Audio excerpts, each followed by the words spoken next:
Ça va ou quoi? Écoute, ça se passe tranquille.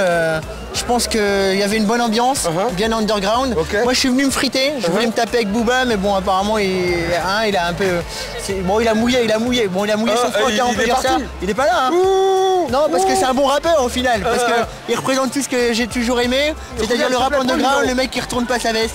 Donc Booba représente. Moi, j'ai grandi avec le hip-hop français. J'ai grandi avec Assassin, IAM, Paris sous les bombes, concert de Paris sous les bombes. J'y étais, j'avais 9 piges.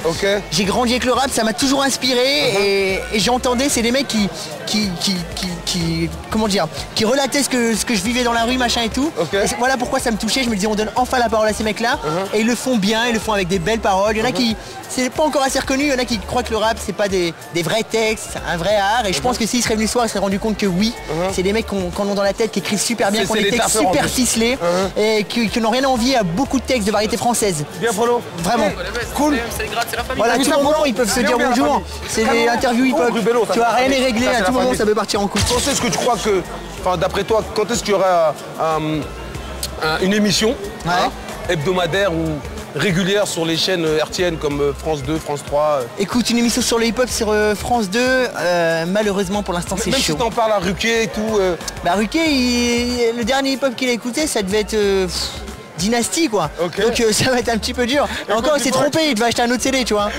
Et donc non, lui il a pas une grande connaissance du rap. Mais ouais, c'est vrai que c'est toujours embêtant de voir qu'aux Victoires de la musique les rappeurs passent à minuit, tout ça, ça c'est pas normal. Mais c'est grâce justement à ce genre de cérémonie, à des mecs qui bougent comme vous, qu'un jour on va finir par se rendre compte que cette musique vend beaucoup, que les jeunes aiment, les jeunes de tout horizon, de toute classe sociale, et qu'à un moment donné forcément il faudra que ça se voit à la télé, parce que la télé est un peu le reflet de notre société, et pour l'instant on n'illustre pas très bien la culture de ces jeunes. Voilà, si on regarde la télé on va croire que les jeunes écoutent Chimène Badi, et non, ils écoutent aussi Booba, Jams, Mafia Qu'un Free, voilà, faut que les gens le sachent. Mais quand est-ce que tu crois qu'on pourrait éventuellement nous un mec comme moi ou comme toi va animer une émission du début à la fin? Tu crois que ça sera fait un jour ça? Bien sûr que ça va venir, mais il faut juste prendre le temps quoi. Tu vois. Mais attends, t'as le talent, t'as tout ce qu'il faut, franchement tu peux le faire. C'est gentil, Inch'Allah. Je te donnerai ton oseille après pour tout ce que tu viens de me dire. Non, c'est bien sûr que ça viendra, Inch'Allah.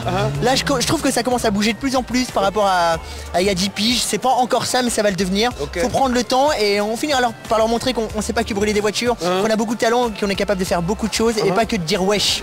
Mais go Frollo, es-tu vraiment le gardien de ton frère à ce point-là? Bien sûr.